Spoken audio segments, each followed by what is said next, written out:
The little straw golem traipses back and forth in the fields of mage bloom, sage, tomatoes, and wheat, slowly picking mature crops and placing them in a little chest. His straw hat shades his eyes from the sun. As the little golem takes a small break to chomp on an apple, he sees the flower knight approaching, flanked by the mage and the witch. Wheatley, you're such a good boy. You take your time and work at your own pace, okay?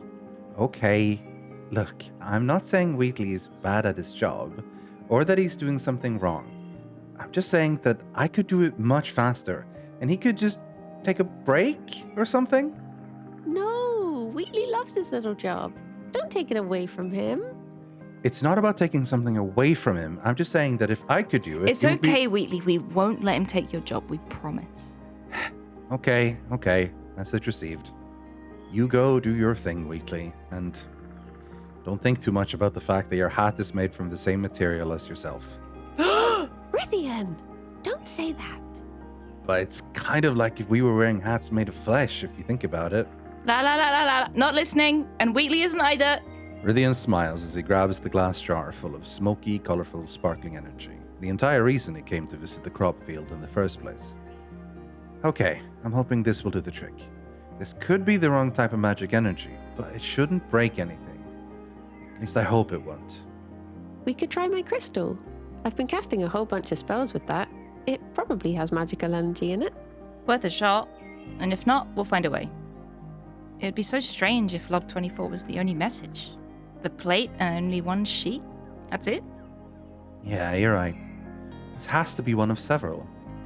I'm going to try everything I can to charge this thing up again.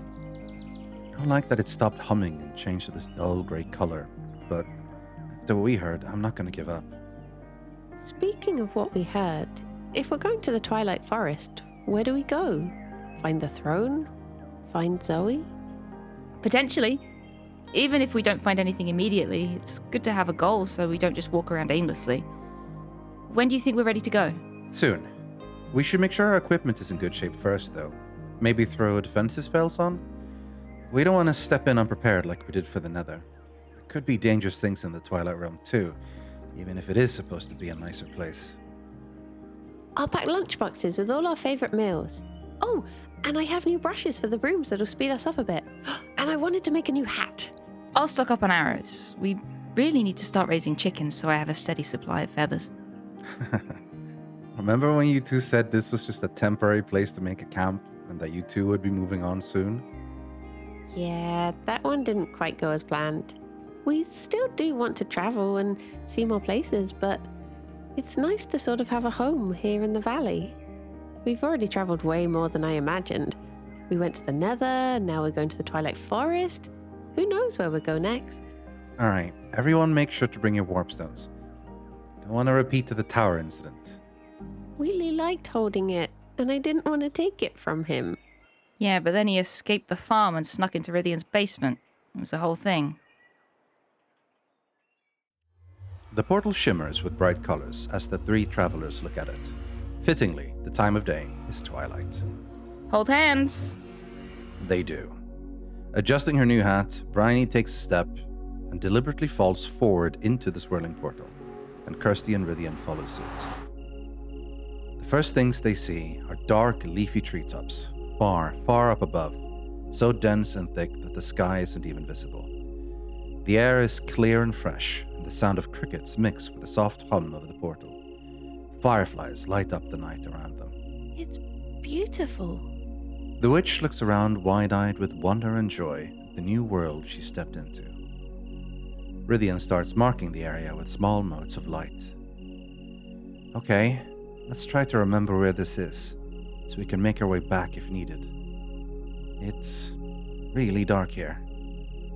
Kirsty pulls down her yellow goggles and smiles. Not a problem. I'll lead the way. Briony grabs a torch from her pack and lights it. Wish I had a pair of those. Yeah, that makes two of us.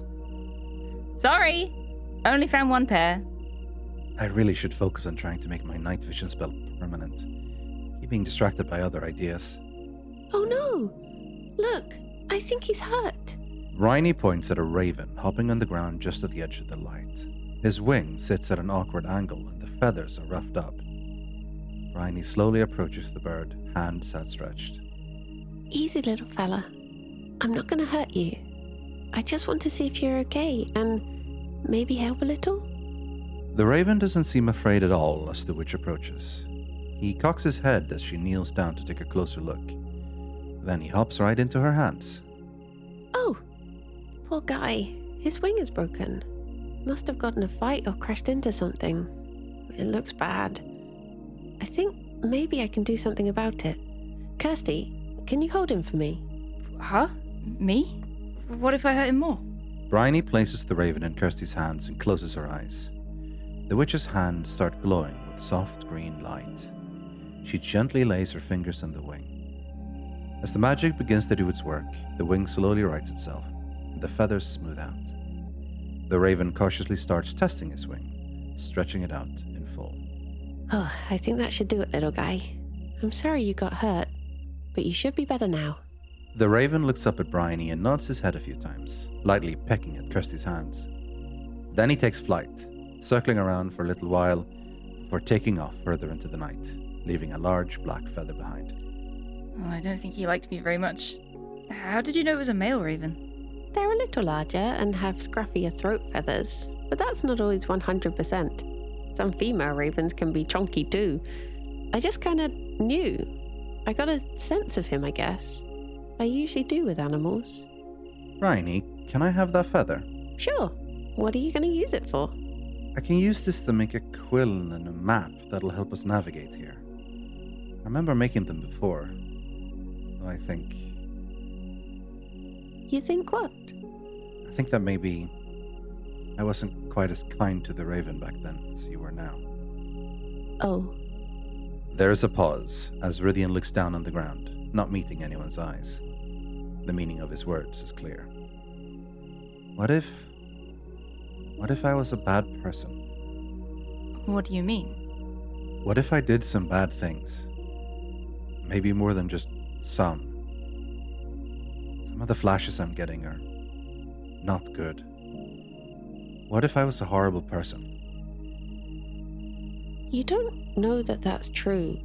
You barely have anything to go on, just these out-of-context small bits of information. They could mean almost anything. And even if you did do bad things then, you're not doing them now.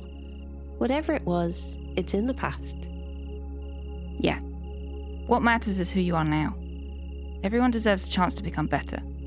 And maybe there was a good reason you did those things. You shouldn't assume the worst. We'll find out more as we go. That's why we're hunting the logs. And it's why we're here to see the throne. We'll know more eventually, so don't beat yourself up about it, or I'll do it for you. Yeah, you're with us now, and everything's going to be fine. Better than fine. Great. Okay, if you say so. Let's see what we can find over there. Rythian points toward a large looming shape that stands out in the distance, a large structure surrounded by stone walls. Kirsty takes point, and Briony follows. Rythian lags behind a little bit, lost in thought. In the darkness, two bright points of light focus on the three travelers.